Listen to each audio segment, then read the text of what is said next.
ऐसे टीटीएस में live class ले लेके मैं आपका रिवीजन करवा दिया करूंगा, ठीक है। 32 बच्चे कनेक्ट हो गए हैं, बहुत बढ़िया। अंजलि भी प्रेजेंट आ गई, नाजरीन भी आ गई, बहुत बढ़िया। आदित्य आ जाओ भाई। देखो अब जो हम करने वाले हैं उसका नाम है चैप्टर नंबर 4, और चैप्टर नंबर 4 को अगर मैं समराइज कराना स्टार्ट करूं, आई होप कि सबको दिख रहा होगा यहाँ पे, एकदम झक्कास है। अभी कुछ लिखा नहीं है भाई साहब, चिंता नहीं करना, ठीक है। बीच बीच में एड वेड आ जाए तो फास्ट फॉरवर्ड करके आ जाना। पूजा भी प्रेजेंट है भैया। Laws of motion chapter number 4, chapter number 4 laws of motion है यार। मोशन इन प्लेन, मुझे पुरानी पुरानी बुक याद है ना, क्या कर सकते हैं, इस बार एनसीईआरटी बदल गई। लॉज ऑफ मोशन है, लॉज ऑफ मोशन। ऐसे जब एनसीईआरटी चेंज होती है ना भाई साहब, हम टीचरों को बड़ी दिक्कत होती है। लॉज ऑफ मोशन, क्योंकि हम इतने सालों से चैप्टर 4 मोशन इन प्लेन पढ़ाते आ रहे हैं, समझ रहे हो। अचानक से अब लॉज ऑफ मोशन हो गया, हमारा दिमाग भाई साहब क्या करें। चलो बहुत बढ़िया, सबको फास्ट फॉरवर्ड करके आगे आ जाना। फास्ट फॉरवर्ड कैसे करते पता है ना, बीच बीच में ऐड आ जाए तो डबल क्लिक करके भागा भागा के सबसे आगे आ जाना भाई साहब। बोले स्टार्ट करें। सागर बहुत बढ़िया, आ जाओ।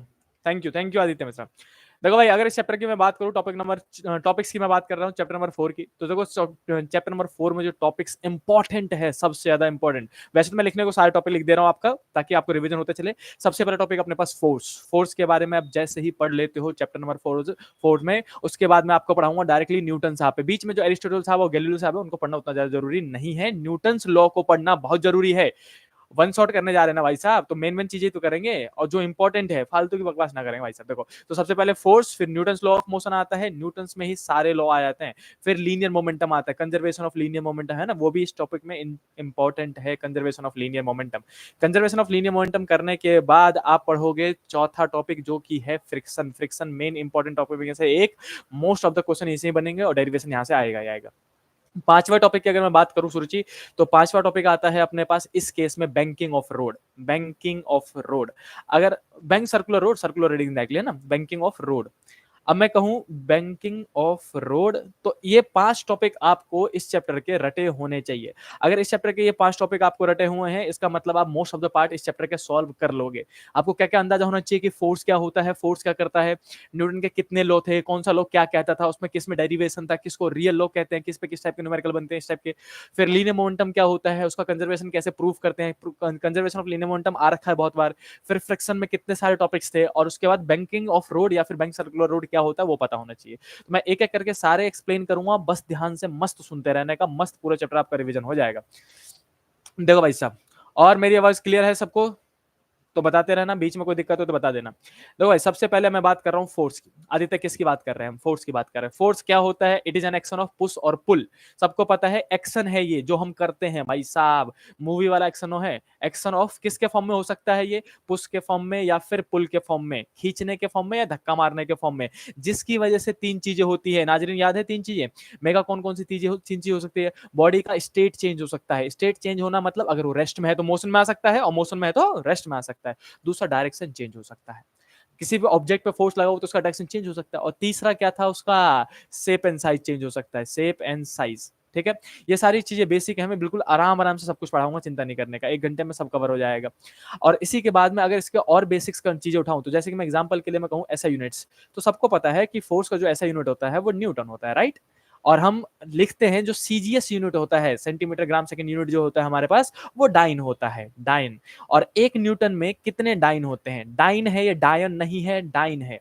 तो 10⁵ डाइन होते हैं, लेकिन फिर भी आप इसको चाहो तो डायन पढ़ सकते हो। 1 न्यूटन मतलब 10⁵ डायन, किसी की तारीफ करने के लिए 1 न्यूटन कह दिया करो, 10⁵ डायन यानी कि 10,000 हो जाएगा, नहीं 1 लाख हो जाएगा, 1 लाख डायन भाई साहब, देख रहे। चलो आगे बढ़ते हैं। जैसे ही आप फोर्स की बात करते हो तो फोर्स एक वेक्टर क्वांटिटी है, भूलना मत। इसी के आगे मैं फोर्स को यहीं खत्म करता हूं। मेन आते हैं मेन टॉपिक जो अपने पास, न्यूटन्स लॉ। अगर अब मैं बात करूं न्यूटन्स लॉ के दूसरे टॉपिक की बात कर रहा हूं, ऐसे करके सुनते रहोगे ना, पूरा चैप्टर रिवाइज हो जाएगा और लंबा याद रहेगा आपको। न्यूटन्स लॉ, अब न्यूटन साहब के 3 लॉ थे, सबको पता है। आज ही मैंने केपलर साहब के 3 लॉ पढ़ाए बच्चों को। तो न्यूटन साहब के जो 3 लॉ थे, उसमें जो सबसे पहला लॉ था न्यूटन फर्स्ट लॉ, तो जो फर्स्ट लॉ है अपने पास, उन्होंने सिर्फ स्टेटमेंट दिया था। इस वाले लॉ में सिर्फ और सिर्फ योगेश स्टेटमेंट है, किशोर क्या है इसमें, सिर्फ स्टेटमेंट, मतलब ये कहता क्या है ये समझ में होना चाहिए, और इसके एग्जांपल्स याद होने चाहिए आपको। स्टेटमेंट क्या था कि अगर कोई बॉडी रेस्ट में है भाग का, तो वो रेस्ट में ही रहेगा, मोशन में है तो मोशन में ही रहेगा, अनलेस कोई एक्सटर्नल फोर्स उस पर लगे। बहुत क्लियर चीज कह रहा हूं कि अगर वो रेस्ट में है तो रेस्ट में ही रहेगा, मोशन में है तो मोशन में ही रहेगा, इन अ पर्टिकुलर डायरेक्शन, एक ही डायरेक्शन में, पर्टिकुलर डायरेक्शन। इसकी एग्जैक्ट इंग्लिश आपने कॉपीज में लिख रखी है, बस मैं रिकैप करवा रहा हूं आपको, है ना। अगर वो रेस्ट में है तो रेस्ट में रहेगा, मोशन में है इन अ पर्टिकुलर डायरेक्शन तो मोशन में ही रहेगा। कब तक? अनलेस एक एक्सटर्नल फोर्स उस पर लगे, unless external force is applied on it. जब तक कोई बाहर से आके धक्का मुक्की ना करे भाई साहब, तब तक जो बॉडी जिसमें है उसी में रहेगी, रेस्ट में है तो रेस्ट में रहेगी। अब इसके एग्जांपल्स कहाँ कहाँ देखने को मिलते हैं हमें डेली लाइफ, मतलब रोजमर्रा की जिंदगी में, वो कहाँ कहाँ मिलते हैं? देखो, आप जब पेड़ के टहनियों को आप हिलाते हो कस कस के, तो भाई साहब उसके पत्ते टूट जाते हैं। क्यों? क्योंकि वो पहले किस में थे? रेस्ट में थे। किस में थे वो? रेस्ट में। ऐसे करके पत्ते लगा दिए मैंने। अब ये पहले रेस्ट में थे और आपने टहनी पकड़ी यहां से ऐसे करके फरहान ने टहनी पकड़ी और एकदम से जब हिला दिया ऐसे ऐसे करके, नीचे की ओर झमेट दिया उसको, मान लो। अब जैसी टहनी एकदम से झमेटेंगे तो पत्ता किस में था? रेस्ट में। वो रेस्ट में ही रहना चाहेगा, अपोज करेगा वो, रेस्ट में ही रहना चाहेगा। और टहनी किस में आ गई? मोशन में। जैसे ही टहनी मोशन में आई, पत्ता रेस्ट में रहना चाहेगा, भाई साहब पत्ता वहीं का वहीं नहीं, टहनी नीचे, तो पत्ता बाद में नीचे आराम से गिरता नजर आएगा। समझ रहे हो? दूसरा, कारपेट, जब हम धूल निकालते हैं भाई साहब, जो हमारे कारपेट होते हैं, या फिर सर्दियों में जो हम पहली बार रजाई वजाई निकालते हैं, तो दे डंडा बरसाता है उसमें, पता है ना सबको। यहाँ से डंडा बढ़ रहा, छत पे गए, दे डंडा बरसाया, जिसमें धूल निकल रहा होता है। क्यों? क्योंकि डस्ट के जो पार्टिकल है वो पहले जब आप उठा के ऐसे करके रखते हो तो वो रेस्ट में होते हैं। जैसे ही आपने डंडा मारा, पूरा पूरा जो अपना कारपेट है वो किस में आ जाता है? मोशन में। और धूल वहीं का वहीं रह जाता है, फिर आराम से नीचे गिर जाता है ग्रेविटी की वजह से। और बस में, तीसरा एग्जाम्पल अगर मैं बस का कहूं, तो बस में तो भाई साहब सबको पता है, सबने हिलोरे खा रखे हैं। अगर आप बैठते हो और बस अचानक से चलती है तो आपको पीछे की ओर धक्का लगता है, राइट। अगर बस रुकती है तो आगे की ओर धक्का खाते हो आप। और अगर कहीं खड़े हो, सीट नहीं मिली और एकदम से हैवी ड्राइवर निकला, कोई टर्न ले लिया उसने, तो मस्त हिलोरे खाते हुए फिर आप जाते हो। तो ये सारे किसकी वजह से थे? वैसे तो उसको लॉ ऑफ इनर्शिया की वजह से भी कह सकते हैं, और न्यूटन का फर्स्ट लॉ भी यही बात कहता है। इसीलिए कई बार न्यूटन के फर्स्ट लॉ को ही लॉ ऑफ इनर्शिया भी कहा जाता है, लेकिन लॉ ऑफ इनर्शिया हमारे मेन गैलीलियो साहब ने दिया था। ठीक है, तो ये फर्स्ट टॉपिक रिवाइज करना था। सेकंड से मेन स्टार्ट हो जाता है कि भाई क्या है न्यूटन साहब के लॉ। फर्स्ट लॉ में बस स्टेटमेंट याद रखना है कि if the body is at rest or uniform motion in a particular direction, then it will continue its motion unless an external force is applied on it. English बोल दिया, मुझे लगता है समझ में आया कि नहीं आया पता नहीं भाई साहब। ठीक है ठीक है। कुलदीप कुमार यादव अंजलि को हाई कह रहा भाई साहब, ये मानेगा नहीं, चलो कोई नहीं। भैया डेरिवेशन भी करवाओगे? हाँ बिल्कुल करवा दूंगा रोशन, बिल्कुल चिंता नहीं करना। नहीं योगेश कुछ नहीं कहना, बिल्कुल रिलैक्स रहो बच्चों, अपना अपना पढ़े दो। आदित्य को आगे समझ में बताओ, जल्दी जल्दी जल्दी मुझे बताओ कितने बच्चों को यहाँ तक समझ में आ गया। जल्दी जल्दी मुझे कमेंट करके बताओ कितने बच्चों को यहाँ तक समझ में आ गया। आज अभी मैंने क्या क्या पढ़ाया? दो टॉपिक बेसिक बेसिक उठाया आपको ताकि रिवीजन हो जाए। सबसे पहला फोर्स को लेके, दूसरा न्यूटन के पहले लॉ को लेके। क्लियर हो गया सबको? बहुत बढ़िया, थैंक यू सो मच। आ जाओ भाई। अब ऐसे ही करके हम एक एक करके सारे टॉपिक आपको रिकैप करवा देंगे, ध्यान से सुनते रहिए। और मस्त हर कोई पढ़ेगा, प्लीज अपना 1 घंटा बहुत कीमती होने का, समझे? अपने अपने चीजों पर ध्यान दो। सेकेंड लॉ की बात करेंगे। देखो न्यूटन साहब के जो सेकंड लॉ है उसी को हम रियल लॉ ऑफ मोशन भी कहते हैं। कोई पूछ ले कि which law of the Newton is termed as real law of motion, real law of motion किसे कहते हैं? Law of motion. तो याद रखना, रियल लॉ ऑफ मोशन जो है वो हमारा न्यूटन का सेकंड लॉ है। सेकंड लॉ को ही हम क्या कहते हैं? Real law of motion. क्यों कहते हैं? क्योंकि it can explain both first law as well as third. First law को भी एक्सप्लेन कर देता है अपने ही फॉर्मूले से, और थर्ड लॉ को भी एक्सप्लेन कर देता है अपने ही फॉर्मूलों से। इसीलिए हम इसको क्या कहेंगे? Real law. एक ऐसा लॉ जो बाकी दोनों को भाई सब पूर्ति कर दे रहा है, उसको रियल लॉ कहा जाएगा। अब इस लॉ के तहत ये सबसे इंपॉर्टेंट लॉ में से एक है, मैं फिर से कह रहा हूं, सेकंड लॉ ही सबसे ज्यादा इंपॉर्टेंट। क्यों? क्योंकि इसमें स्टेटमेंट भी इंपॉर्टेंट है, डेरिवेशन भी इंपॉर्टेंट है, और फॉर्मूला भी इंपॉर्टेंट है, न्यूमेरिकल बेस। इसमें सबसे पहले स्टेटमेंट आता है। स्टेटमेंट, दूसरा आएगा आपके पास फॉर्मूला, नहीं दूसरा आएगा डेरिवेशन, डेरिवेशन करेंगे, और तीसरा आएगा अपने पास फॉर्मूला। तीनों चीज इंपॉर्टेंट है इसमें। अब मुझे बताओ स्टेटमेंट, स्टेटमेंट बहुत सारे बच्चों को याद भी होगा, मैं लिख देता हूं। ये कहता है कि इट स्टेट्स दैट, इसका जानबूझ के लिख रहा हूं ताकि आपको याद हो जाए। इट स्टेट्स दैट कि rate of change of, Piyush क्या बोला था इन्होंने? रेट ऑफ चेंज ऑफ किसका? बासगा किसका change? Change of linear momentum. परी लीनियर मोमेंटम का जो चेंज आएगा, linear momentum, rate of change of linear momentum, Supriya, is directly proportional to, is directly, Aditya, directly proportional to किसके? Anjali, directly proportional to applied force बोला था इन्होंने। क्या बोला था? Applied force. अब ये स्टेटमेंट आपको रटी होनी चाहिए। कोई भी पूछ ले, कभी भी पूछ ले, भाई साहब सीधे सीधे बता दिया कि rate of change of linear momentum जो है वो directly proportional to applied force है। अक्षिता, बहुत बढ़िया। योगेश, प्लीज कुलदीप कुमार यादव को थोड़ा बाहर का रास्ता दिखा दो। चलो भाई, अगला टॉपिक में मूव करते हैं। जैसे आप स्टेटमेंट पढ़ लेते हो, स्टेटमेंट के बाद आता है इसमें डेरिवेशन। स्टेटमेंट के आधार पे ही डेरिवेशन होता है, ठीक है। अब देखो कैसे करेंगे इसको।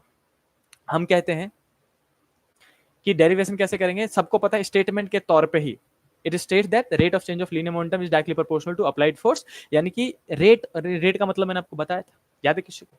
बताओ, रेट मतलब क्या होता है? टाइम से डिवाइड करना। कैसे डिवाइड करना? टाइम से। तो rate of change of linear momentum, change of linear momentum मतलब डेल्टा पी। डेल्टा पी मतलब चेंज इन लीनियर मोमेंटम, और रेट मतलब होता है इसी को टाइम से डिवाइड कर दो dt से। तो dp बाई dt जो है वो डायरेक्टली प्रोपोर्शनल है अप्लाइड फोर्स के। ये बात कह रहा है स्टेटमेंट। अब मैं सबको पता है कि अब भैया डायरेक्टली प्रोपोर्शनल हटा के इक्वल टू लगाऊंगा तो कांस्टेंट लगाना पड़ेगा, dp बाई dt आ जाएगा। और बाद में न्यूटन साहब आके कहते हैं ना ना हमारे यहाँ कांस्टेंट ना होता भाई, कांस्टेंट की वैल्यू 1 रख दो। न्यूटन साहब ने सीधे सीधे कह दो। तो फोर्स इक्वल टू क्या बन जाएगा? dp by dt। और पहला फॉर्मूला यही है, यहीं पे मैं न्यूमेरिकल बनाना स्टार्ट कर सकता हूँ डिफरेंशिएशन पे ले जाके। सबको पता चल गया? फरहान, डिफरेंशिएशन पे क्वेश्चन बन सकता है यहाँ पे। अगर मैं आपको लीनियर मोमेंटम दे दूं तो आपको उसको डिफरेंशिएट करना पड़ेगा ताकि आप फोर्स निकाल सको, ठीक है। और यहीं पे इंटीग्रेशन भी बन सकता है। डिफरेंशिएशन कब बनेगा? जब लीनियर मोमेंटम गिवन होगा, फोर्स निकालना होगा। और इंटीग्रेशन भी बन सकता है कब? जब आपको फोर्स दे दिया जाए और आपको बोले चेंज इन लीनियर मोमेंटम निकालो। यहाँ पे मैं स्लाइड करके लिख देता हूँ, देखो। अब मैं लिखता हूँ डेल्टा पी का फॉर्मूला निकालो यहाँ से। डेल्टा पी मतलब क्या है? Change in linear momentum. यहाँ लिख देता हूँ चेंज इन लीनियर मोमेंटम। अब चेंज इन लीनियर मोमेंटम निकालना हो तो आप ये dt किस में है? इधर डिवाइड में, उधर जाएगा तो मल्टीप्लाई में। एफ dt हो जाएगा ये, एफ dt, और ये इंटीग्रेशन का फॉर्म बन जाएगा, राइट। तो जब चेंज इन लीनियर मोमेंटम बनाना हो तो इंटीग्रेशन, मैं इसको यहाँ से ऐसे करके कनेक्ट कर देता हूँ। 1 मिनट देखते रहना, सुनते रहना सब, ठीक। ये इंटीग्रेशन का क्वेश्चन बन गया और ये ऊपर वाला डिफरेंशिएशन का। इसी के आगे अब हम कंटिन्यू करते हैं। हमारे पास जो मेन फॉर्मूला आया था न्यूटन साहब का, तीसरा फॉर्मूला भी आता है, 3 फॉर्मूले आते हैं यहाँ से एक साथ। वो आया था फरन dp बाई dt। और dp मतलब क्या होता है? p final minus p initial, right. f का f, p फाइनल मतलब फाइनल मोमेंटम, और अपॉन में dt भी है इसके, ठीक है। क्या थी? अब मैं कहूं कि f इजिकल टू में p final, final linear momentum मतलब क्या होता है? मास इनटू में फाइनल वेलोसिटी। और इनिशियल मतलब क्या होता है? मास इनटू में इनिशियल वेलोसिटी, अपॉन में dt मतलब टाइम। क्या कॉमन आएगा बताओ मेरे को? क्या मास कॉमन ले सकते हैं? अंजलि, अगर यहाँ से मास कॉमन ले लिया जाए तो क्या बचेगा? v माइनस यू अपॉन में dt बचेगा। और सबको पता है कि v माइनस यू यानी कि चेंज इन वेलोसिटी होता है अपॉन में टाइम। तो मैं इसको लिख सकता हूँ योगेश, f इजिकल टू में m का m, Shivam change in velocity हो जाएगा वो d माइनस वी, मतलब v माइनस यू है ना, और ये हो जाता है एक्सेलरेशन। तो हम लिख सकते हैं, सिंस मुझे पता है कि एक्सेलरेशन का formula dv by Aditya dt होता है ये, इसीलिए फोर्स का फॉर्मूला क्या बन जाएगा? मैं नीचे थोड़ा स्लाइड करके लिख देता हूँ। फोर्स का फॉर्मूला बनता है एम ए, मास इनटू में एक्सेलरेशन। अब ये फॉर्मूला जो है वो आपको काइनेमेटिक्स की सैर कराएगा।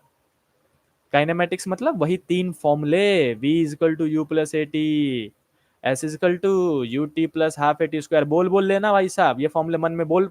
आपको पता है कई बार ये बच्चे ये वाले फॉर्मूले भी भूल जाते हैं, बीच में मिस्टेक कर देते हैं। वो सोचते हैं कि एग्जाम पे टाइम पे याद कर लूंगा। भाई साहब कब याद करोगे इन फॉर्मूलों को? न्यूटन सेकंड लॉ इतना इंपॉर्टेंट है जितना मैंने आपको दिखाया है। देखो मैं वापस रिकैप करवाता हूँ। सबसे पहले क्या था इसमें? एक स्टेटमेंट, न्यूटन के सेकंड लॉ की बात कर रहा हूँ मैं। न्यूटन के सेकंड लॉ को हम क्या कहते हैं? Real law of motion. क्यों कहते हैं रियल लॉ ऑफ मोशन? क्योंकि ये फर्स्ट लॉ और थर्ड लॉ दोनों को ही एक्सप्लेन कर सकता है और डिराइव भी कर सकता है।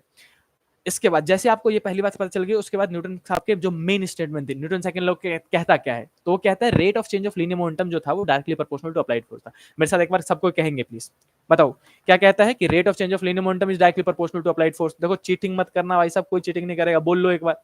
Rate of change of linear momentum is directly proportional to applied force. जिसने जुबान से बोल लिया ना, सच्ची बता रहा हूँ, याद रहेगा उसको। चलो उसके बाद स्टार्ट होता है इसका डेरिवेशन। डेरिवेशन हमने यहां से स्टार्ट करा है, ये हमारा डेरिवेशन है। डेरिवेशन अकॉर्डिंग टू स्टेटमेंट, जो पहली लाइन तो मैंने लिखी हुई है उसको के लगाते हैं, के की वैल्यू बना जाती है। सबसे पहला फॉर्मूला जो आपको याद होना चाहिए वो ये वाला था, एफ इजकल टू में delta P by delta T. यहीं से डेल्टा पी निकालना हो तो एफ डेल्टा टी, ऊपर वाला डिफरेंशिएशन, नीचे वाला इंटीग्रेशन। इसी आगे कंटिन्यू करा तो P final minus P initial, फिर M V minus M U, और एम कॉमन लेके वी माइनस यू कर दिया है ना। और सुप्रिया, अगर मैं डीवी वी माइनस यू लिखूं तो वो डीवी है, और डीवी बाई डी टी क्या होता है, एक्सेलरेशन। तो जो ये वाला फॉर्मूला है वो आपको काइनेमेटिक्स की सैर, मतलब ये इन चारों फॉर्मुलों की, तीनों फॉर्मुलों की सैर कराएगा। मतलब कई बार एक्सेलरेशन दे दिया, या फिर वेलोसिटी दे दिया, टाइम दे दिया, एक्सेलरेशन निकालना है, डिस्प्लेसमेंट दे दिया, वेलोसिटी दे दिया, टाइम एक्सेलरेशन निकालना है। तो इस टाइप के क्वेश्चन आएंगे आपके पास बार बार, ठीक है। तो ये हो गया अपने पास 4 फॉर्मूले। चिंता नहीं करना, ये पीडीएफ मैं आपको ग्रुप में भेज दूंगा, और बाकी कोई शॉर्ट नोट कहीं लिख रहा हो तो बहुत अच्छी बात है। अब इसी पे मैं आपको एक एक क्वेश्चन जरूर दूंगा अभी, ताकि सॉल्व कर सको, ठीक है।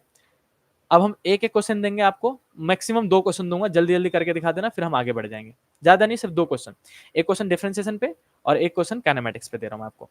न्यूमेरिकल प्रैक्टिस भी तो होनी चाहिए ना, प्रैक्टिस। चलो भाई कॉपी पेन लेके बैठ जाओ, देखते हैं सबसे पहले कौन सही आंसर निकालता है। 1 2 3 4 कर दूंगा मैं, पहले बता रहा हूँ, जल्दी जल्दी कॉपी पेन लेके बैठ जाना सब। पहला question, if the linear momentum, समझ जाना भाई साहब, linear momentum of a body is, दे रखा है 4t³ - 2t² प्लस में 6t और प्लस में 2 kg/s में, ऐसा यूनिट में दे रखा है। देन फाइंड फोर्स, फोर्स निकालिए एट t = 2 सेकेंड। हर कोई अगर बीच में ऐड आ जाए तो प्लीज फास्ट फॉरवर्ड करके आगे आ जाया करो, डबल टैप कर करके आगे आ जाया करो भाई साहब। चलो पहला क्वेश्चन ये है, जल्दी से आंसर निकाल के दिखाओ, देखते हैं कौन कौन निकाल सकता है। और मैं दूसरा कमेंट पढ़ूंगा आपके अभी। दूसरा क्वेश्चन मैं आपको काइनेमेटिक्स में दे देता हूं,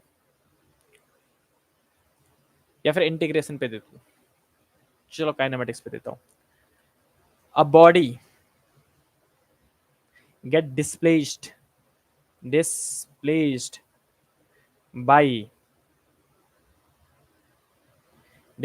बाई लिखा हुआ है, ये दोबारा मिटा के लिख देता हूं इसको। ई हम बोले कि सुमित डिस्प्लेस्ड बाई, ये है 40 metre, 40 metre, due to an applied force, due to an applied force when start from rest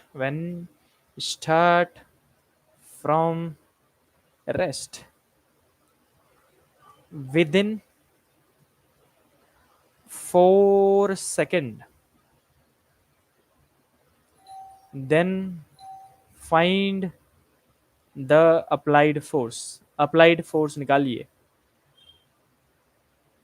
2 question आपकी स्क्रीन पे है, एक क्वेश्चन है डिफरेंशिएशन का, एक क्वेश्चन है काइनेमेटिक्स का। जल्दी से पहले का आंसर कोई निकाल चुका हो तो मेरे को बताना। कौन कौन कह रहा है कि पहले का आंसर निकल गया, मैं आपके कमेंट्स पढ़ रहा हूं अभी भी।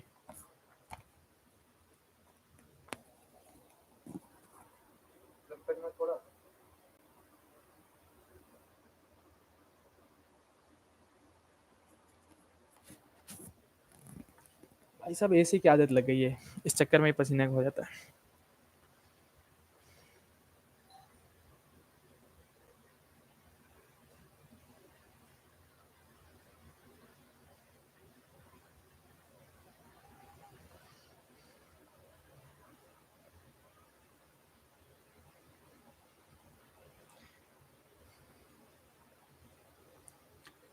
चलो भाई साहब जल्दी से, किसी ने आंसर निकाला हो पहले का तो बताओ मेरे को।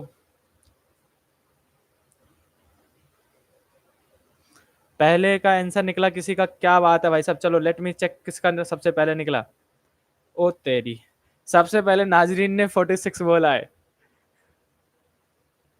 सबसे पहले नाजरीन ने 46 बोला है, फिर रोहन ने बोला है, विशाल 28, देखो भाई डेविल नाम से मेरे को याद नहीं रहेगा, 46, अदीबा 46, सगुन 46,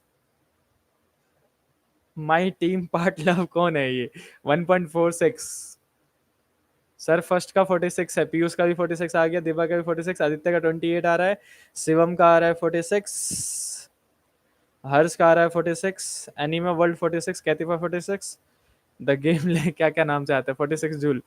ठीक है बहुत बढ़िया। चलो भाई पहले का आंसर हो गया हो। टीना का भी 46 आ गया, अदीबा का भी 46 आ गया, वैभव का भी 46 आ गया, बहुत बढ़िया। विवेक 46। चलो भाई साहब अगला करो, अगला करो। वाज का 46 आ गया, स्पर्श का भी 46 आ गया, बहुत बढ़िया, यानी कि बहुत सही है। सुप्रिया ठीक है। ओके बच्चा। सेकंड का सबसे पहले किसने बताया? डेविल ने 200 न्यूटन। डेविल कौन हो यार? देखो प्लीज अपने नाम भी जोड़ दिया करो आगे, मैं नाम भूल गया। डेविल कौन है? सुमित है ना? सुमित, सुमित ही है पक्का। सुमित 200 न्यूटन, ठीक है।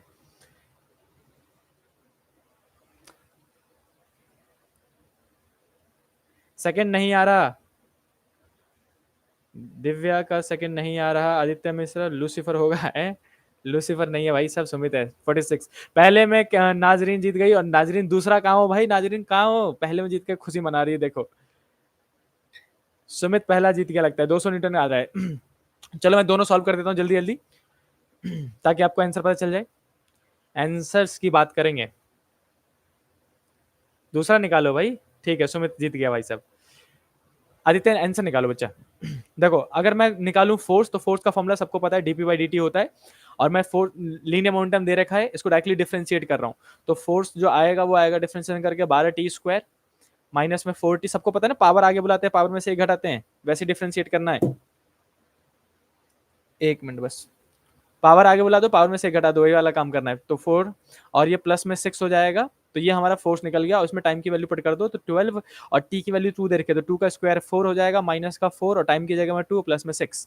तो ये आएगा 12×48 माइनस 8 प्लस में 6, बिल्कुल सही है 46 न्यूटन। पहले का जीत गो भाई साहब। अब दूसरे का आंसर मैं नीचे सॉल्व कर देता हूँ, देखते हैं किस किसने आंसर निकाल दिया है। 200 न्यूटन अदीबा ने भी निकाल दिया, वेरी गुड।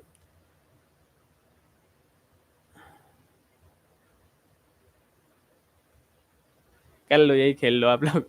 चलो आंसर की बात करते हैं भाई साहब, दूसरे का आंसर चेक करते हैं। देखो इसमें कह रहा है कि बॉडी जो है वो स्टार्ट फ्रॉम रेस्ट है, ये रहा स्टार्ट फ्रॉम रेस्ट, यानी कि इनिशियल स्पीड सबको पता चल गया 0 है। डिस्प्लेसमेंट जो है वो कितना है 40 मीटर, और टाइम कितना है 4 सेकेंड, राइट।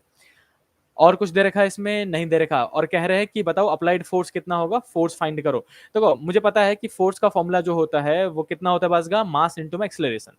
अब अदीबा मैं यहीं पे पहले इन सब का इस्तेमाल करके काइनेमेटिक्स से समहाउ एक्सेलरेशन निकाल लूंगा। अच्छा यहाँ पे मिस प्रिंट है, मैंने मास देना भूल गया हूँ। मास की जो वैल्यू है वो ले लेना 10 kg, हर कोई मास प्लीज 10 kg लेना। सुमित ने बिना मास के आंसर निकाल दिया भाई साहब, टीना ने भी बिना मास के आंसर निकाल दिया। मास कितना लिया? वैसे ना दे रखा हो तो 1 kg ले लेना चाहिए था आपको, लेकिन मास 10 kg ले लो, मास 10 kg ले लो। वही तो मैं भी सोच रहा हूँ, बिना मास के इन्होंने फोर्स कैसे निकाल दिया। भाई साहब मेरे बच्चे बहुत तेज है, आई आई कैन टेक इट। चलो आ जाओ। अब देखो भाई साहब, ऊपर की मदद से आप निकालोगे एक्सलेशन। डिस्प्लेसमेंट दे रखा है, मतलब दूसरा या तीसरा फॉर्मूला लगेगा, है ना। तो टाइम भी दे रखा है, तो कंफर्म हो गया दूसरा फॉर्मूला लगेगा। एस इजकल टू में यू टी प्लस में half a t square. S कितना है 40, यू जीरो था इसलिए पूरा जीरो हो जाएगा, हाफ एक्सेलरेशन मुझे निकालना है, और टाइम मतलब 4 सेकंड, 4 का स्क्वायर 16 हो जाएगा। इसको काट दो सुप्रिया, कितना आएगा ये 8, और 8 उधर जाके डिवाइड में हो जाएगा।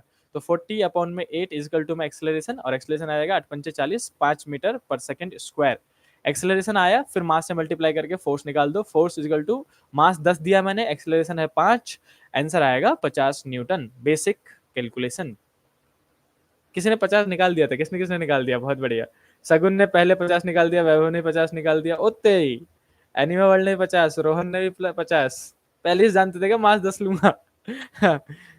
ठीक है, प्रियंका का 50, सुमित गलत होगा भाई साहब, अंजलि के 50, द गेमर एनिमे वर्ल्ड भाई साहब यही नाम आ जाओ, रानी 50, कैतिफा 50, सोनू, अच्छा सोनू हो, ठीक है सोनू, सोनू का भी 50। सोनू अब याद रहेगा।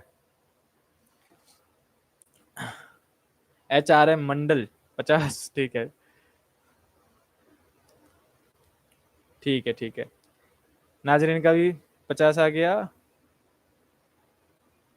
और फरहान, फरहान ही हो ना 50, ठीक है। चलो बहुत बढ़िया। अब देखो ऐसे करके हमारा न्यूटन सेकंड लॉ कंप्लीट होता है। इसको मैं इतना ही रिकैप करवा सकता हूँ ऑनलाइन क्लास में। आगे बढ़ते हैं, न्यूटन थर्ड लॉ पे आते हैं। ठीक है, न्यूटन थर्ड लॉ के बाद पूरा चैप्टर रिकैप करवाने की कोशिश करूंगा मैं आपको पूरी तरीके से। अब इसी के नीचे मूव करेंगे Newton third law. Second law तक हमारा हो गया, थर्ड लॉ की बात करेंगे। देखो न्यूटन आपका थर्ड लॉ तो पहले से सबको याद होता है ना, Newton third law of motion, third law.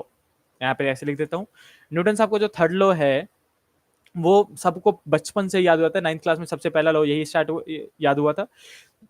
तो आपको स्टेटमेंट याद होनी चाहिए। और उन्होंने क्या कहा था कि every action it is state that करके लिखते हैं 11th क्लास में, सही से लिखना, मैं ऐसी शॉर्ट फॉर्म में लिख रहा हूँ। इट एवरी एक्शन, हर एक एक्शन जो आप लेते हो, every action has an equal and opposite reaction. मतलब जो भी चीज आप करोगे उसके अपोजिट और इक्वल का ही रिएक्शन होगा। अपोजिट रिएक्शन, रिएक्शन होता है। मतलब अगर आपने किसी ऑब्जेक्ट पे फोर्स लगाया है तो वो ऑब्जेक्ट भी आप पे फोर्स लगाएगा बराबर का। समझ रहे हो? अब इसके मल्टीपल एग्जांपल्स हैं, लेकिन हम यहाँ पे बच्चों को नॉर्मल और टेंशन से रूबरू करवाते हैं। मतलब अब मिलवाते हैं भाई साहब कि नॉर्मल रिएक्शन क्या होता है, टेंशन क्या होता है।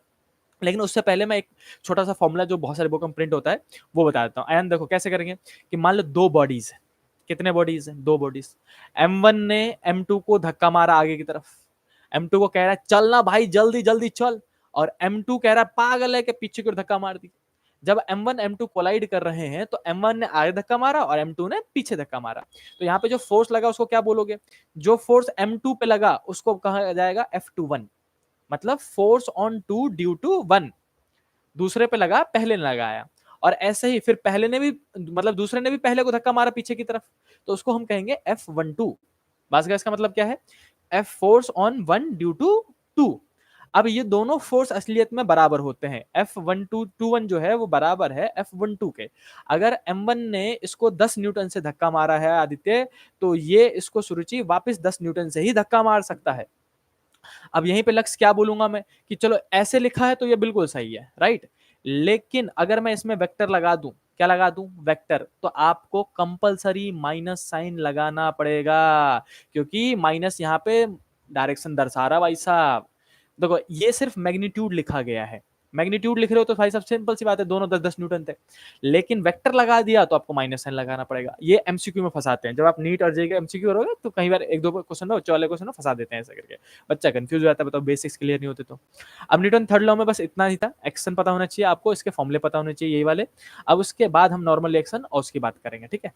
टेंशन की देखो भाई टीना, मैं क्या कह रहा हूँ कि अब अपने पास आएगा टॉपिक का नाम है नॉर्मल रिएक्शन।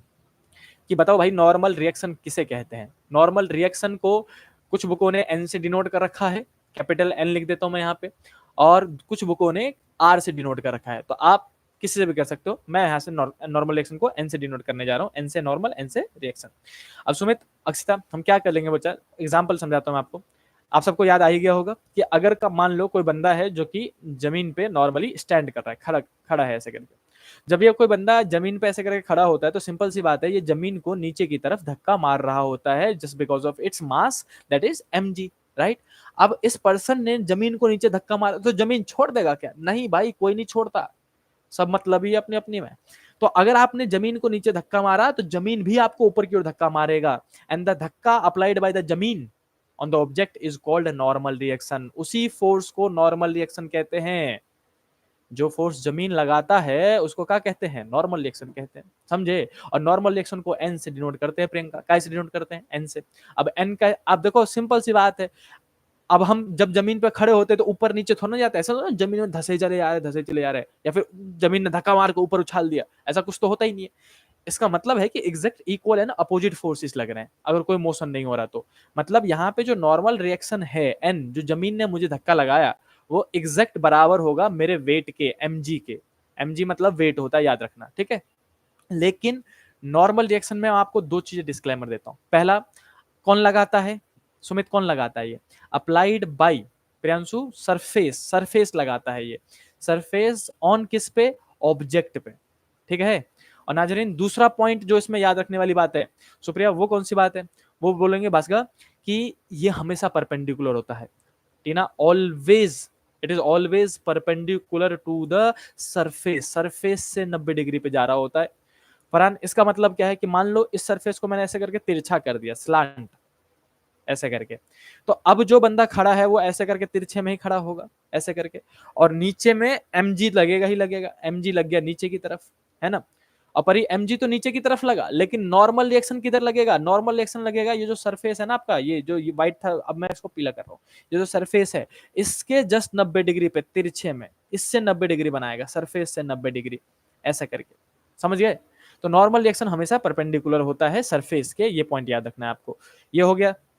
और यहाँ पे अगर मैं पूछ लूं कि बताओ n किसके बराबर है, तो आपको पता है ये वेक्टर को रिजोल्व करना पड़ेगा। ये जो आप जो mg है, ये वाला mg, इसको दो पार्ट में बांटना पड़ेगा, एक इधर बटेगा और एक इधर बटेगा। ये हमेशा थीटा होता है, याद ही कर लो, ज्यादा बेहतर है, इतने सारे क्वेश्चन कर रखे हैं आपने। ये mg cos थीटा, सबको पता है, जिधर थीटा उधर cos और जिधर कुछ नहीं उधर sine, mg cos theta mg sin theta. अब ये देख लो कि नॉर्मल रिएक्शन के अपोजिट में कौन आ रहा है, mg cos थीटा आ रहा है, राइट। तो हम बोल देंगे यहाँ पे इस केस में n इजकल टू में mg cos थीटा है, ऐसा करके। तो आप याद भी कर सकते हो, इसको हम कहते हैं इंक्लाइन सरफेस, ये जो बी वाला पार्ट है इसको हम कहते हैं इंक्लाइन सरफेस, और जो पहला वाला पार्ट था उसको हम कहते हैं प्लेन सरफेस। प्लेन सरफेस में n mg के बराबर होता है और इंक्लाइन सरफेस में n mg cos थीटा के बराबर में होता है। रटी लो, बताओ प्लेन सरफेस में किसके बराबर, mg के, और इंक्लाइन सरफेस में किसके बराबर, mg cos थीटा के। चलो बताओ जल्दी से, यहां तक सबको समझ में आ रहा है, सबको बताओ जल्दी से, समझ में आ रहा है कि नहीं आ रहा।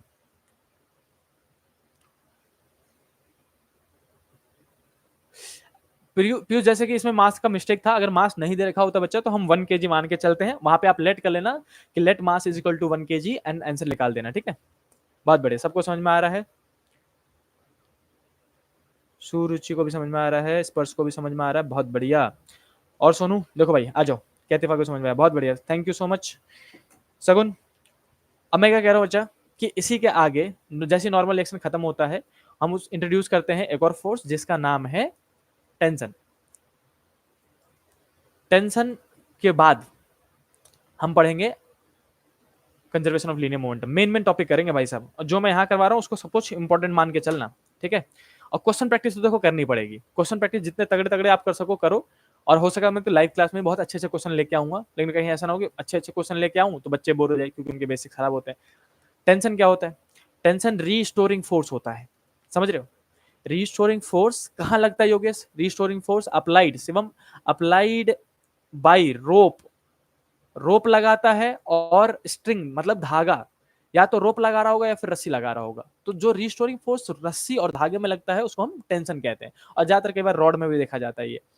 तो हम क्या कह रहे हैं वैभव, मान लो कोई सीलिंग है, छत है, छत से एक धागा लटकाया हमने और उसमें ईंट बांध दिया अपन ने, मान लेते हैं ऐसा करके, ये लो लपेट दिया ईंट। अब ईंट का जो मास है वो ईंट को किधर खींचेगा, नीचे की तरफ, सही बात है। और धागा पूरे ईंट को ऐसे जोड़ लगा के ऊपर की तरफ खींच के रखेगा, आई खींच के रखो ऐसा करके। तो ये जो धागा जोड़ लगा रहा है ऊपर की तरफ, इसी को हम कहते हैं टेंशन, और टी से डिनोट करते हैं इसको, समझे, ऐसे करके टेंशन लिख दिया मैंने।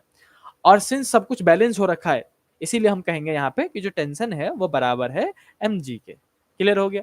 कुछ बेसिक चीजें वैसे नॉर्मल याद रखना कि अगर सरफेस फोर्स लगा रहे तो नॉर्मल रिएक्शन है, धागा फोर्स लगा रहा है तो टेंशन है, फोर्स सेंटर की तरफ लग रहा है तो सेंट्रीपिटल का कॉन्सेप्ट है। ऐसे नॉर्मली दिमाग में याद होने चाहिए बेसिक चीजें। मैं यहाँ पे सेंट्रीपिटल का भी कॉन्सेप्ट लिख देता हूँ कि 11वीं क्लास में सेंट्रीपिटल बहुत बार घूमता है, जितनी जल्दी इसको क्लियर कर लो अच्छा है। सेंट्रीपिटल फोर्स, सेंट्रीपिटल फोर्स किसे कहते हैं, कोई सा भी फोर्स सेंट्रीपिटल फोर्स बन सकता है। सेंट्रीपिटल फोर्स बनने के लिए क्या कंडीशन है, बस ये कि वो हमेशा सर्कुलर पाथ के सेंटर की तरफ लगना चाहिए। कोई सा भी फोर्स जो सेंटर की तरफ लगे उसी को सेंट्रीपिटल फोर्स कह देंगे। मान लो कि ग्रेविटेशनल फोर्स सेंटर की तरफ लग रहा है तो ग्रेविटेशनल फोर्स सेंट्रीपिटल फोर्स है। टेंशन सेंटर की तरफ लग रहा है, टेंशन ही सेंट्रीपिटल फोर्स है। अप्लाइड फोर्स सेंटर की तरफ लगा, अप्लाइड फोर्स ही सेंट्रीपिटल फोर्स है। जो फोर्स सेंटर की तरफ लगे वो हमेशा सेंट्रीपिटल फोर्स कहलाएगा, और उसको FC से डिनोट करते हैं, और फॉर्मूला आपको बहुत अच्छे से याद होगा, mv²/r या फिर m⍵²r। डिपेंड करता है कौन सी वेलोसिटी दे रखी है। अगर लीनियर वेलोसिटी दे रखा है तो ऊपर वाला फॉर्मूला ये वाला, और ओमेगा मतलब एंगुलर वेलोसिटी दे रखा हो तो नीचे वाला फॉर्मूला, समझ गए। दो ही फॉर्मूले हैं इसके। अब जस्ट इसके बाद मैं मूव करता हूं अगले टॉपिक पे। अभी अपने पास पूरे 12 मिनट बचे हुए हैं और मैं पूरी कोशिश करूंगा एक बार छोटा सा रिकैप करवा दूं आपको। बताओ अगला टॉपिक कौन है, मैं जल्दी से ऊपर जाके देख लेता हूं। देखो भाई, न्यूटन पूरा कंप्लीट हुआ, न्यूटन साहब के सारे लॉ हमने कंप्लीट किए रिवीजन के तौर पे, फोर्स कंप्लीट किया। एंड अब हम जा रहे हैं कंजर्वेशन ऑफ लीनियर मोमेंटम पे, फिर हमारे पास फ्रिक्शन बचेगा, फिर बैंकिंग ऑफ रोड बचेगा, राइट। अब देखो नीचे आ जाओ। अब पता है जब भी ऐसा लाइव क्लास लूं, प्रेजेंट रहना, आप ही का फायदा हो जाएगा भाई, सच्ची बता रहा हूं मैं। जो बच्चे रिवाइज नहीं कर रहे हैं ना, 11th का सिलेबस बच्चों को लग रहा है हलवा है, आराम से याद हो जाएगा। जनरली बता रहा हूँ, टीचर अगर अच्छा है तो क्लास में मजा आएगा आपको, लेकिन 11th का सिलेबस याद करने के लिए ना कोई शॉर्टकट नहीं है भाई। You have to consume your time, आपको टाइम देना ही पड़ेगा, कॉपी किताब लेके बैठना ही पड़ेगा। और जैसे बचपन में टेबल पढ़ते थे कि हर रोज एक बार रीड किया, वैसे ही आज अब करना पड़ेगा। तब कहीं जाके 11th-12th का जो सिलेबस है वो आपके दिमाग में सही से फिट हो पाएगा, और आपको लगेगा कि हाँ आपने साइंस की पढ़ाई करी है, अब आप लाइफ में आगे कुछ भी कर सकते हो, बहुत अच्छा सक्सेस हासिल कर सकते हो। लेकिन जो बच्चे ऐसा काम नहीं करते, जो बच्चे मजे मजे में रह जाते हैं कि स्कूल गए, ट्यूशन गए, कॉपी लिख लिया, खत्म, नोट दे दिया, परेशान है, कई बच्चे तो बस लग जाते हैं भाई साहब आस्की वास्की करने में। अगर ये सब करने में लग गए ना, सच्ची बता रहा हूँ, 11th-12th का सिलेबस आपके माथे के 4 फीट ऊपर से जाएगा, और आगे लाइफ में कॉन्फिडेंस इतना डाउन हो जाएगा कि आप कुछ भी कर लो, आपको भरोसा ही नहीं होगा खुद पे कर पाऊंगा मैं। कोई तो पहली बात तो कॉलेज नहीं मिलता, एंट्रेंस एग्जाम क्लियर करने के लिए ड्रॉप मारो तो बच्चा खुद डिमोटिवेट हो रखा होता है, क्योंकि 2 साल तो पढ़ा ही नहीं कुछ उसने, और या पढ़ा भी है तो याद नहीं है, कुछ डर बैठा होता है मन के अंदर, और फैमिली प्रेशर बहुत ज्यादा आ जाता है जस्ट 12th पास करते ही। तो अभी टाइम है, अभी आपकी मेन उम्र ही पढ़ने की भाई, जब आस्की करने का आएगा टाइम तो कर लेना, कॉलेज जाओ, सेकंड ईयर थर्ड ईयर में करते रहना वही, है ना भाई। चलो आ जाओ, अब मैं मूव करता हूँ लीनियर मोमेंटम पे। देखो सबको पता है कंजर्वेशन ऑफ लीनियर मोमेंटम आएगा ही आएगा, इसका डेरिवेशन है आपके पास लिखा हुआ, conservation of linear momentum, conservation of linear momentum. अब मुझे बता दो कितने बच्चे चाहते हैं कि मैं यहीं पे कंजर्वेशन ऑफ लीनियर मोमेंटम का डेरिवेशन फिर से कर दूं, या फिर आप कॉपी से देख के पढ़ के समझ लोगे। जल्दी बता दो, मैं फिर रिकैप करवा दूंगा कि होता क्या है, उसके फॉर्मूले क्या थे, टाइम बच जाएगा अपना। मुझे बताओ कितने बच्चे इस कंजर्वेशन ऑफ लीनियर मोमेंटम को खुद ही कर सकते हैं कॉपी से पढ़ पढ़ के। टेंशन दोबारा बता दूं, ठीक है वापस बता रहा हूँ टीना, टेंशन दोबारा बता रहा हूँ बच्चा, बाकी बच्चे कमेंट करें।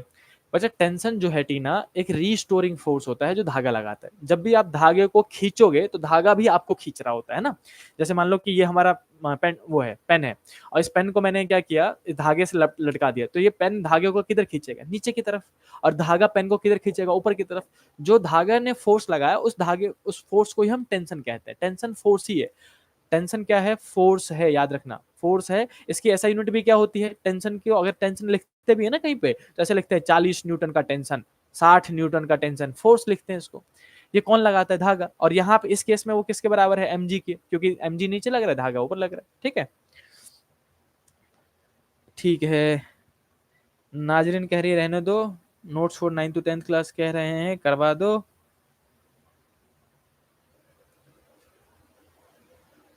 हाँ ये भी बात सही है, करवा दो करवा दो, मत करवाओ, सोनू मना कर रहा है। नहीं सोनू नहीं है, सोनू नहीं है, मत करवाओ, नहीं सर, ना सर, रहने दो रहने दो, कर लेंगे नोट से। ठीक है ठीक है ठीक है ठीक है।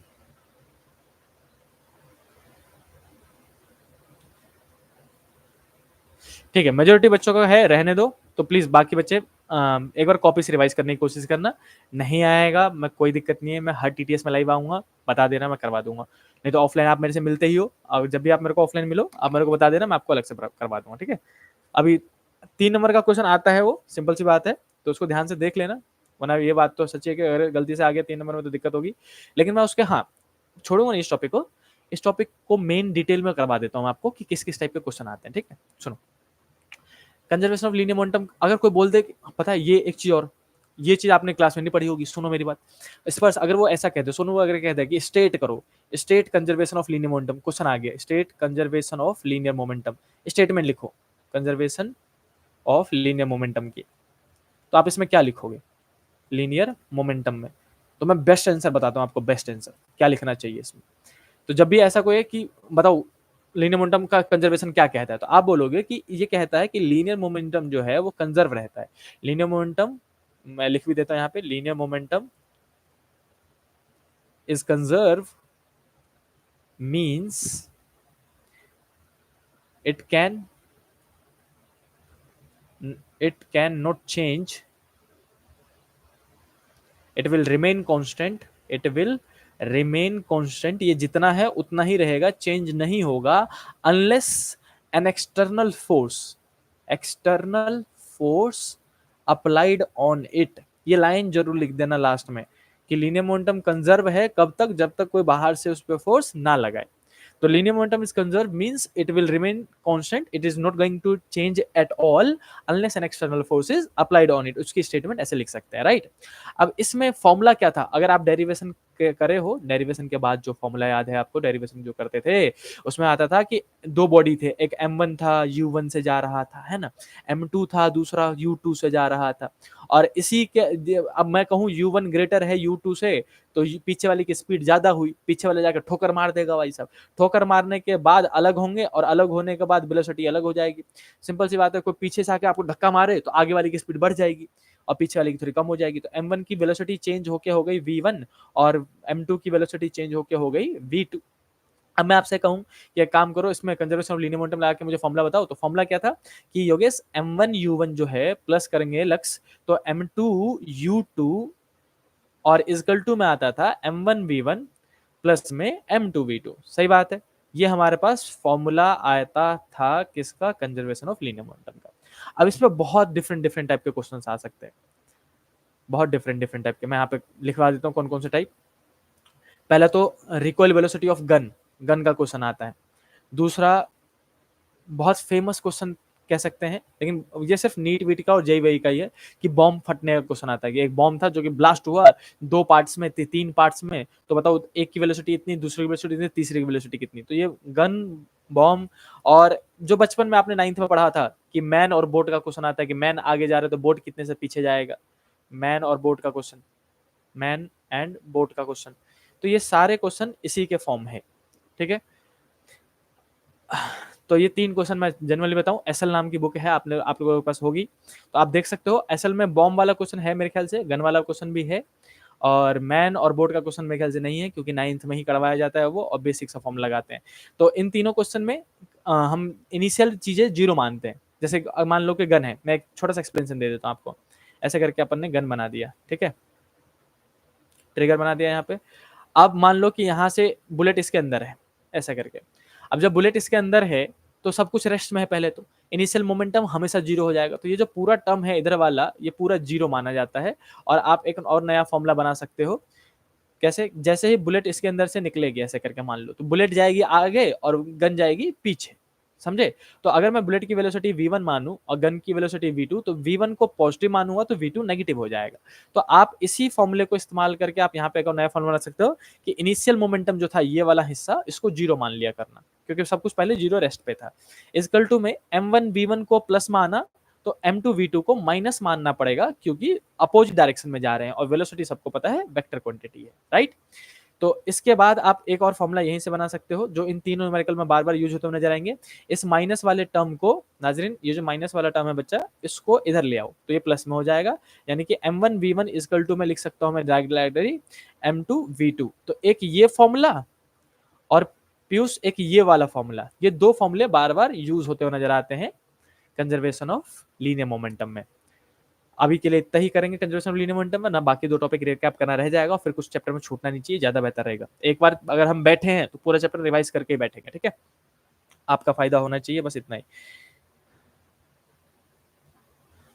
चलो वापस एक बार कमेंट पढ़ लेता हूं। बच्चा बात तो एक ही है, अरे गोलुओ मेरे प्यारे धुरंधुओ, इतनी अच्छी चीजें कैसे कह देते हो आप लोग। m2 v2 इक्वल टू में m1 v1 कह दो, या फिर m1 v1 equal to m2 v2 कह दो। बच्चों बात तो एक ही है बड़ा, ये इधर ये इधर, बेसिक मैथ है बच्चों। चलो ये हमारा खत्म हुआ कंजर्वेशन ऑफ लीनियर मोमेंटम। अब सेकंड लास्ट टॉपिक है हमारे पास फ्रिक्शन, मोस्ट इंपॉर्टेंट टॉपिक में से एक कह सकता हूं मैं इसको, फ्रिक्शन को और बैंकिंग ऑफ रोड को। यहां से सब ध्यान से सुन लेना, मैं सबसे पहले 10-10 पॉइंट गिनवाते चले जाऊंगा ओरली, जल्दी जल्दी। सबसे पहले फ्रिक्शन आता कब है, जब भी रिलेटिव मोशन हो बिटवीन 2 ऑब्जेक्ट्स। रिलेटिव मोशन मतलब एक ऑब्जेक्ट दूसरे ऑब्जेक्ट के ऊपर मूव करने की कोशिश करे, तो जब भी रिलेटिव मोशन होए तो कौन आ जाता है, फ्रिक्शन आ जाता है। फ्रिक्शन आके क्या करता है, it always oppose the relative motion, relative motion को अपोज करता है, फ्रिक्शन हमेशा अपोज करता है रिलेटिव मोशन को, रोकने की कोशिश करता है। दूसरा क्यों रोकता है, क्योंकि सारे सरफेस होते हैं रफ, और मैंने आपको क्लास में बताया होगा कि एक का ओवर दूसरे के खावड़ में फंस जाता है। रफनेस को कम कर दोगे, अगर मैं रफनेस को यहाँ पे लिख रहा हूं, मैं रफनेस को अगर मैं डिक्रीज कर दूं तो डिक्रीज करने से फ्रिक्शन भी कम हो जाएगा, और रफनेस को इंक्रीज कर दिया जाए तो फ्रिक्शन बढ़ जाएगा, सबको पता है। इंक्रीज, रफनेस को डिक्रीज किया तो यहाँ लिख देता हूं मैं, फ्रिक्शन क्या हो जाएगा कहते हैं डिक्रीज, और अगर रफनेस को इंक्रीज किया तो क्या हो जाएगा फ्रिक्शन डिक्रीज। कैसे इंक्रीज डिक्रीज करोगे भाई, डिफरेंट मेथड से। एक काम करो, उसको ठोक पीट के और उबड़ खाबड़ कर दो, उबड़ खाबड़ कर दोगे तो रफनेस इंक्रीज हो जाएगी, फ्रिक्शन बढ़ जाएगा। और ये एक काम करो, ऑयलिंग कर दो, तेल फैला दो, पानी फैला दो, ग्रीस रगड़ दो, पॉलिशिंग कर दो, तो इन सब से रफनेस कम हो जाती है, जिसकी वजह से फ्रिक्शन कम हो जाएगा। तीसरा, ये इसका फॉर्मूला क्या होता है, मैं डायरेक्टली फॉर्मूले पे आता हूं।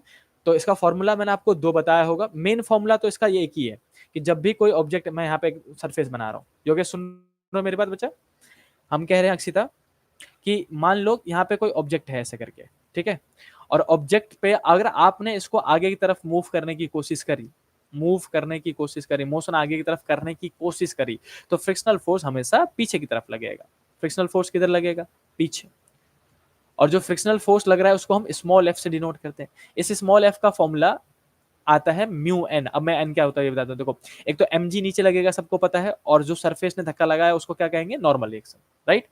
एम जी नीचे लगेगा ही लगेगा, जैसे जमीन पे रखोगे, जैसे जमीन को धक्का लगा, जमीन ऊपर की धक्का मार देगा, नॉर्मल रिएक्शन एन आ जाएगा। अब जो ये फ्रिक्शनल फोर्स है उसका फॉर्मूला नॉर्मल रिएक्शन के फॉर्म में आता है। एंड फ्रिक्शनल फोर्स का फॉर्मूला आप सबको याद होना चाहिए, that was F equal to में म्यू एन। समझे? एन मतलब है नॉर्मल रिएक्शन, और म्यू मतलब है कोफिशिएंट ऑफ फ्रिक्शन, कहते हैं इसको कोफिशिएंट ऑफ फ्रिक्शन। ये क्वेश्चन में हमेशा गिवन होता है।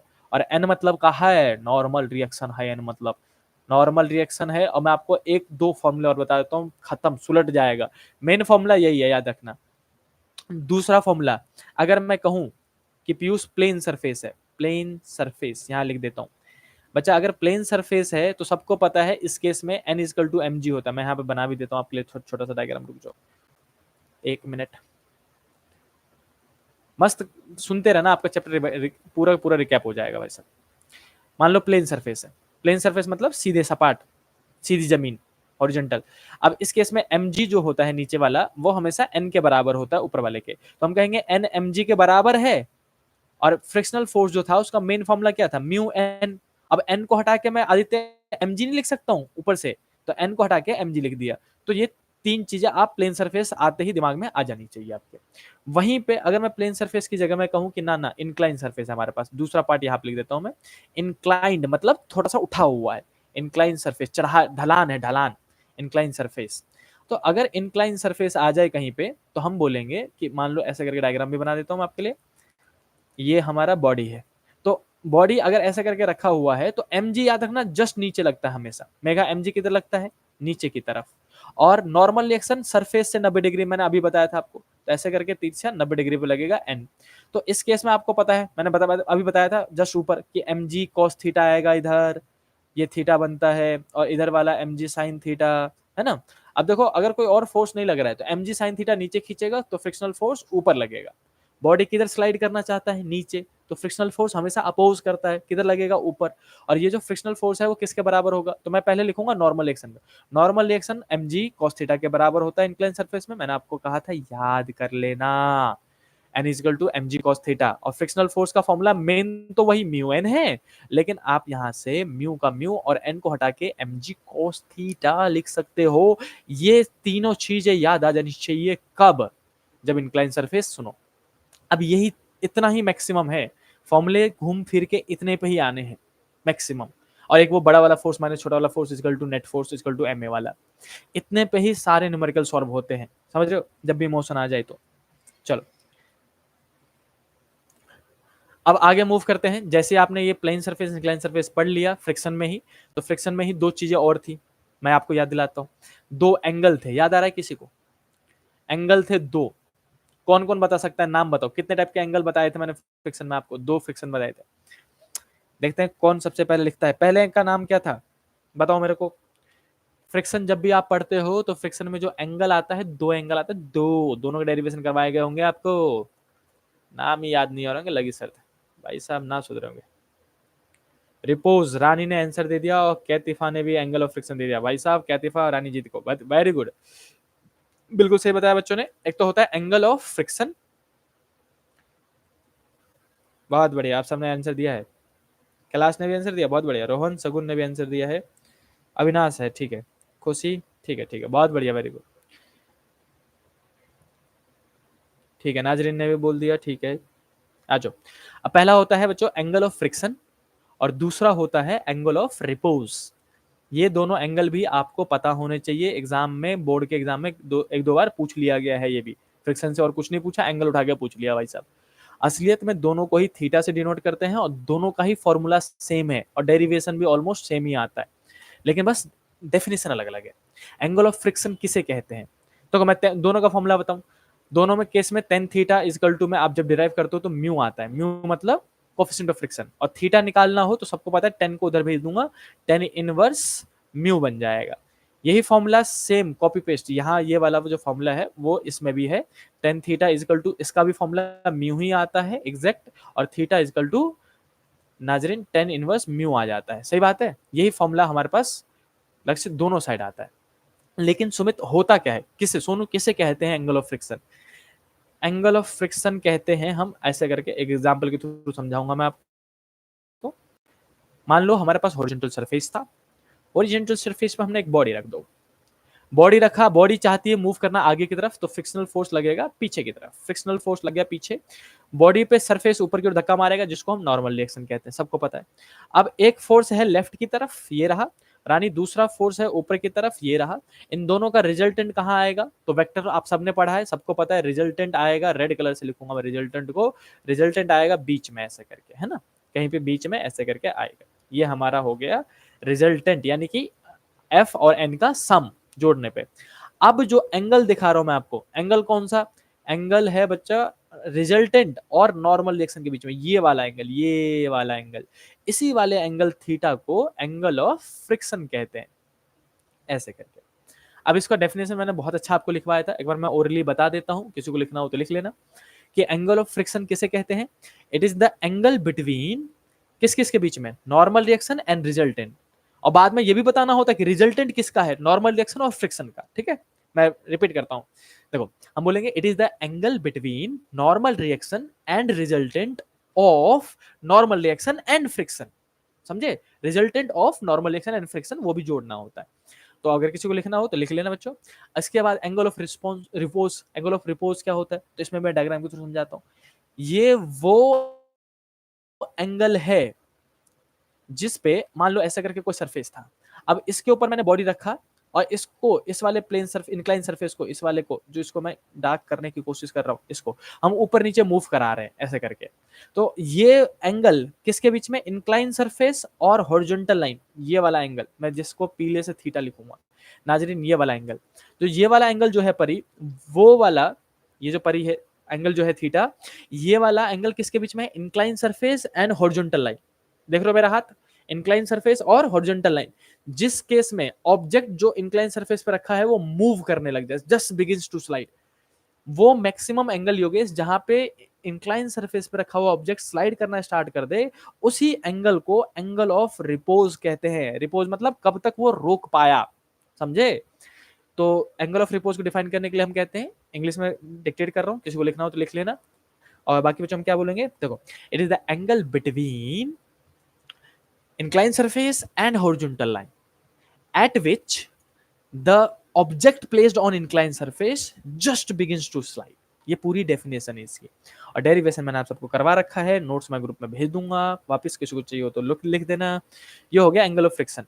अब एक लास्ट चीज और, टाइप्स ऑफ फ्रिक्शन, उसके बाद फ्रिक्शन कंप्लीट हो जाएगा, फिर बैंकिंग ऑफ रोड और मुबारक को पूरा चैप्टर रिकैप और रिवीजन हो गया आपका, जो कि खुद करना चाहिए था, लेकिन मैं करवाऊंगा, चिंता नहीं करने का, मैं बैठा हूँ आप सबके लिए, फायदा होता रहेगा भाई सब। अब मैं करूं टाइप्स ऑफ फ्रिक्शन की बात। टाइप्स ऑफ फ्रिक्शन, तीन टाइप के फ्रिक्शन होते हैं, सबको पता है, मैं एक ग्राफ की मदद से समझाऊंगा, वो ग्राफ इंपॉर्टेंट है इसलिए उसी ग्राफ को लूंगा मैं, ठीक है। ई रहा ग्राफ, ग्राफ बनाते हैं हम ऐसे करके। मास का ग्राफ किसका बनता है बच्चा, फ्रिक्शनल फोर्स आता है वाई एक्सिस में, यहाँ पे लिखोगे फ्रिक्शनल फोर्स। टीना फ्रिक्शनल फोर्स को काहे से डिनोट करते हैं, एफ से।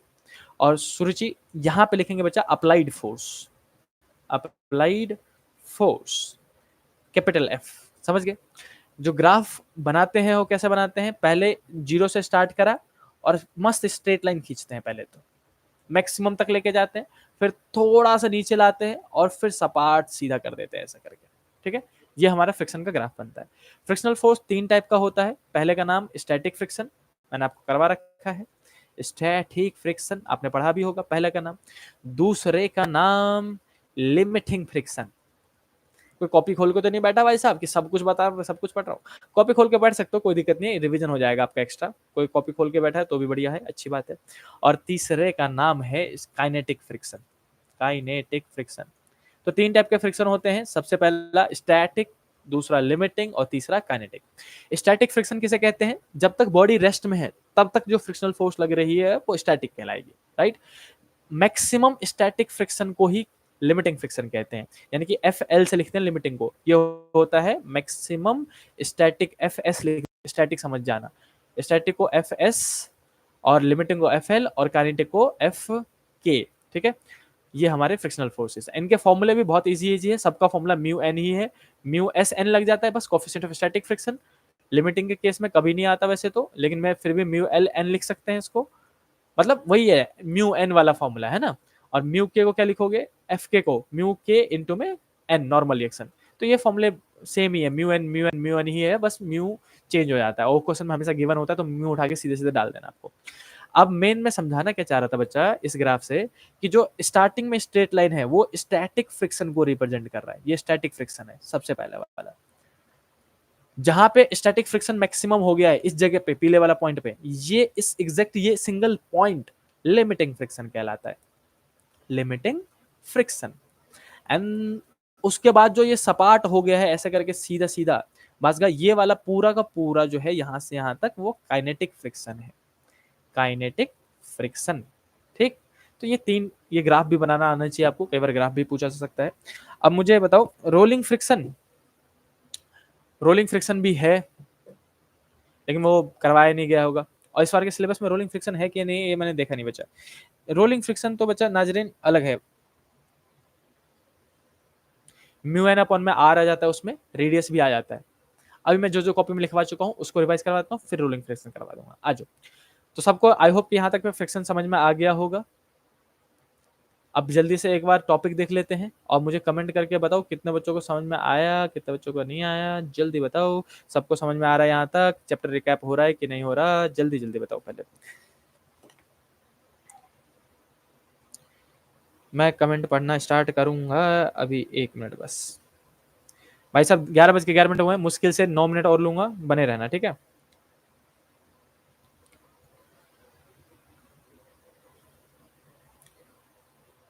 हर कोई कमेंट कर लो जल्दी जल्दी।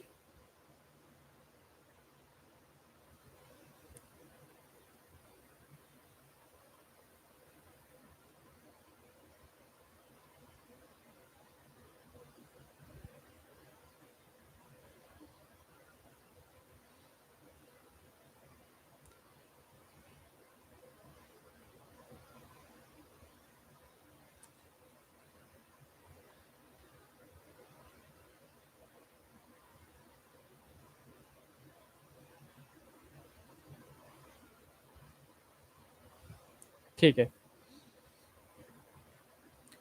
बहुत बढ़िया बहुत बढ़िया। ठीक है, थैंक यू सो मच, सबने ऑलमोस्ट मैसेज कर दिया है। ठीक है, सुरुचि ने भी कर दिया, आदित्य ने कर दिया, स्पर्श ने कर दिया, अंजलि ने भी कर दिया, लक्ष्य ने भी कर दिया। ठीक, बहुत बढ़िया। दिव्या, टीना, सोनू। लैग हो रहा है पॉसिबली, देखो वीडियोस कभी कभी लैग हो जाता है, नेट की हो जाती है प्रॉब्लम। तो सबको कह रहा हूँ फास्ट फॉरवर्ड कर करके, आपको लगे कि एड आ गया है फिर रुक गया वीडियो, तो फास्ट फॉरवर्ड कर करके आगे आ जाया करो। ठीक है, जल्दी जल्दी आगे आया करो, उस टाइम पे समझ में आ जाता है।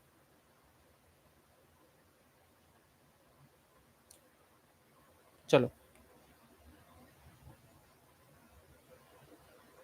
ठीक है, रोलिंग फ्रिक्शन आ रहा है, मैं उसको डिटेल में पढ़ा दूंगा, चिंता नहीं करने का। उसका बेसिक सा फॉर्मूला होता है mu N by R, radius भी आ जाता है, तो उसको मैं पहले एक्सप्लेन करूंगा तब पढ़ाऊंगा। अभी बच्चा 9 मिनट है, पूरा सर्कुलर रोड बचा हुआ है, मुझे वो फॉर्मूले बता देने दो, ताकि आपका जो मेन मुद्दा था हमारा लाइव क्लास लेने का कि बच्चों का एक बार रिवीजन हो जाए, वो जल्दी कंप्लीट हो जाए।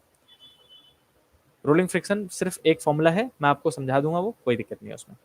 म्यू एन बाई आर उसका फॉर्मूला होता है, और एक छोटा सा कॉन्सेप्ट डायग्राम बना के समझाना पड़ता है बच्चों को बस। अभी तो हम लास्ट सर्कुलर रोड ले रहे हैं, बस जल्दी से।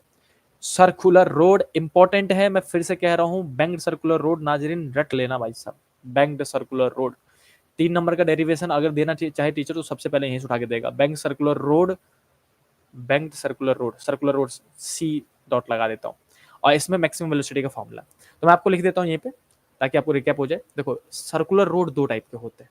कितने टाइप के होते हैं? दो टाइप के। अंजलि, पहले का नाम है level circular road, level circular road. और लेवल सर्कुलर रोड के बाद जो दूसरा टॉपिक आता है वो है banked circular road. Banked circular road बाद में बनाना स्टार्ट किया था हमने, क्योंकि लेवल सर्कुलर रोड भाई साहब काम नहीं करता था, बारिश में फिसलन ज्यादा हो जाती थी। लेवल सर्कुलर रोड क्या होता है? जिसके दोनों किनारे सेम सेम हाइट पे हो और मस्त ऐसे करके सर्कल बने हो, जो हमारे गाँवों में बना होता है, राइट। तो अगर लेवल सर्कुलर रोड बनाया है आपने ऐसे करके, और इसके ऊपर आप अपनी गाड़ी चला रहे हो, मस्त मिस्टर बीन वाली वाली गाड़ी बना दूंगा मैं। ये रहा हमारा मिस्टर बीन भाई साहब, ठीक है। कुछ ज्यादा गंदा गाड़ी बन गया भाई, दोबारा बनाऊंगा मैं, 1 सेकंड ले लूंगा बस। हमने बोला कि मिस्टर बीन वाली गाड़ी वापस बनाएंगे हम। मान लो हमारा लेवल सर्कुलर रोड है, ये लैग हो रहा है, सही कह रहा था सोनू। ये हमारा गाड़ी, ये हमारा मिस्टर बीन वाला गाड़ी, ऐसे करके बना दो, यहाँ पे बना दो। अब अगर ये लेवल सर्कुलर रोड है, दोनों किनारे बराबर बराबर के हैं, तो जो मैक्सिमम वेलोसिटी का फॉर्मूला आपके पास आता है यहाँ पे, वो आता है दीबा under root mu R g. ये हमारा फॉर्मूला होता है, राइट। जहां पे आर मतलब रेडियस ऑफ सर्कुलर पाथ है, जिस सर्कुलर पाथ पे आप घूम रहे हो उसका रेडियस क्या है, और म्यू मतलब कोएफिशिएंट ऑफ फ्रिक्शन है, जी मतलब एक्सेलरेशन ड्यू टू ग्रेविटी है। लेकिन यहाँ पे क्या होता है कि जब बरसात होती है, रेनिंग हो जाती है, तो म्यू की वैल्यू बहुत घट जाती है, पता है ना, कि जैसे आप पानी फैला दोगे तो फ्रिक्शन कम हो जाएगा, म्यू भी कम हो जाता है। तो उस टाइम पे फिसलन बहुत ज्यादा होने की वजह से गाड़ी के एक्सीडेंट होने चांसेस बहुत ज्यादा थे। तो बाद में हमने बनाया बैंक सर्कुलर रोड। आदित्य क्या बनाए?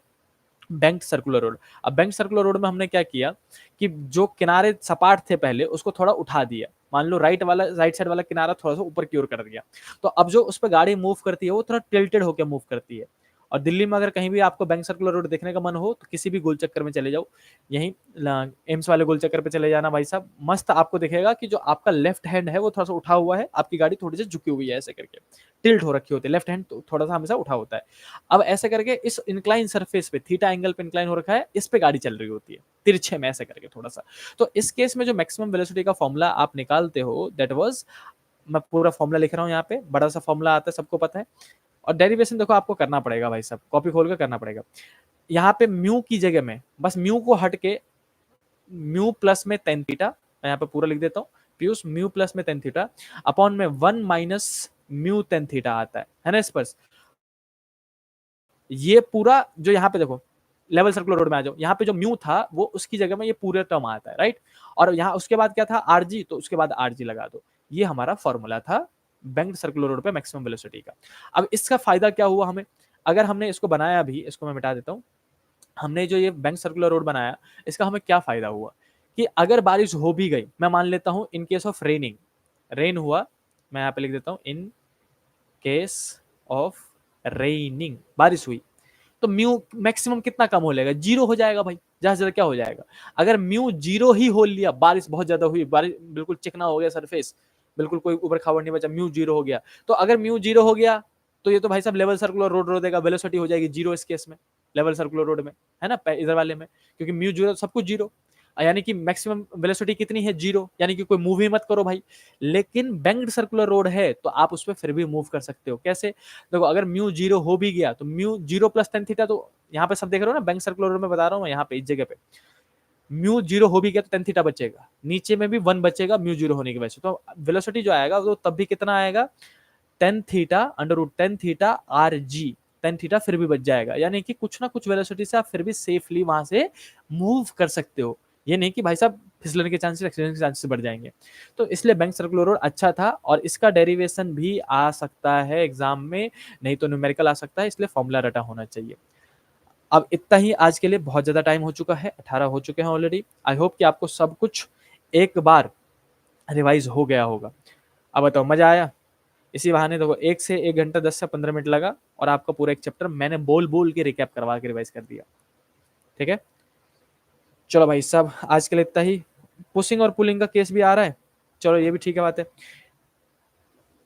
और इसके अलावा जो भी पॉइंट, देखो सिंपल सी बात है, कॉपी में बहुत यार, एक इस चैप्टर को कंप्लीट कराने के लिए कितने क्लासेस ले गए थे? कम से कम 7-8 क्लासेस गए होंगे आपके, है ना? जहाँ डेढ़ घंटे की आपने 6-7 क्लासेस ली है या 7-8 क्लासेस ली है, वहाँ 1 घंटे में इतना रिकैप होना बहुत सही है। और इतने फॉर्मूले अगर आपको रिकैप हो पा रहे, रिवाइज हो पा रहे, अच्छी बात है, बहुत अच्छी बात है। ठीक है, सबको समझ में आ गया? चलो आज के लिए इतना ही, tata bye bye, see you. अब आपको मैं मिलूंगा कब? नेक्स्ट क्लास होगी अपनी, मैं इसको काट देता हूँ भाई साहब, वापस स्क्रीन पे आ जाता हूँ। ऐसे करके मेरे को जब ज़्यादातर बच्चों ने लेट कर दिया था, इसलिए 10 बजे स्टार्ट करेंगे। और नेक्स्ट क्लास होगी अपनी मोस्ट प्रोबेबली थर्सडे को रात के 10 बजे फिर से एक कोई नया चैप्टर उठाऊंगा और ऐसे मस्त रिकैप करवा दूंगा, पूरा रिवीजन कर दूंगा। अभी आपका फर्स्ट टर्म भी आ रहा है, मिड टर्म भी आ रहा है, उसमें रिवीजन मैं करवा दे रहा हूँ। इंपॉर्टेंट क्वेश्चन भी क्लास में करेंगे, तो इसकी वजह से आपके एग्जाम में ठीक ठाक नंबर से पास हो जाओगे, कोई फेल होने की चांसेस ना हो। 11th क्लास में फर्स्ट टर्म में बच्चों कितना फेल करता है पता है आपको? तो मैं आपको यहाँ पे रिवीजन करवाऊंगा, क्लासेस में न्यूमेरिकल प्रैक्टिस करेंगे, मस्त आपका हो जाएगा। बस इतना करना कि घर में रिवीजन कर लेना। इसके बाद भी अगर कोई भाई फेल हो गया ना, मैं सच्ची बता रहा हूँ, थौर का थोड़ा छाती पर रख दूंगा उसके में, समझ रहे हो? चलो आज के लिए इतना ही, कल नहीं होगा, कल 12th वालों का है, कल आप लोगों को नहीं आना है। आप लोगों को आना है टीटीएस में, जब जब आपकी क्लास होती है टीटीएस में आना है रात के 10 बजे। हर बार ग्रुप में लिंक आ जाएगा। तब तक के लिए tata bye bye, see you, bye bye, bye bye everyone. हाँ अगली बार 9:50 पे शुरू कर दूंगा पक्का, ताकि 10 बजे तक स्टार्ट हो जाए। Good night, good night, good night everyone, good night बच्चों, bye bye bye bye bye bye bye bye.